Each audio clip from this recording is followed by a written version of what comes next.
Друзья, нахожусь на северных воротах нашей страны и хочу с вами поделиться прекрасной новостью. Ровно примерно 2 месяца назад, когда я сюда приезжал, здесь была надпись «Welcome to Петропавловск». Но сейчас эту надпись убрали, что в переводе означало «Добро пожаловать в Петропавловск». И написали надпись на единственном государственном языке Республики Казахстан казах тілі. Солтүстік Қазақстан областына хош келдіңіздер. Друзья, честное слово, это прекрасная новость для всех.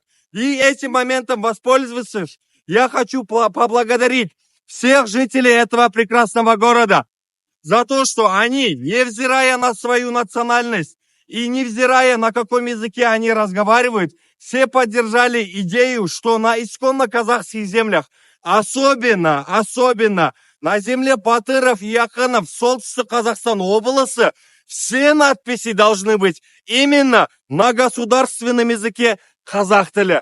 Как говорил наш президент Касым-Жомарт Кемелұлы Тоқаев, мы, казахстанцы, несмотря на свою национальное происхождение, должны быть едины.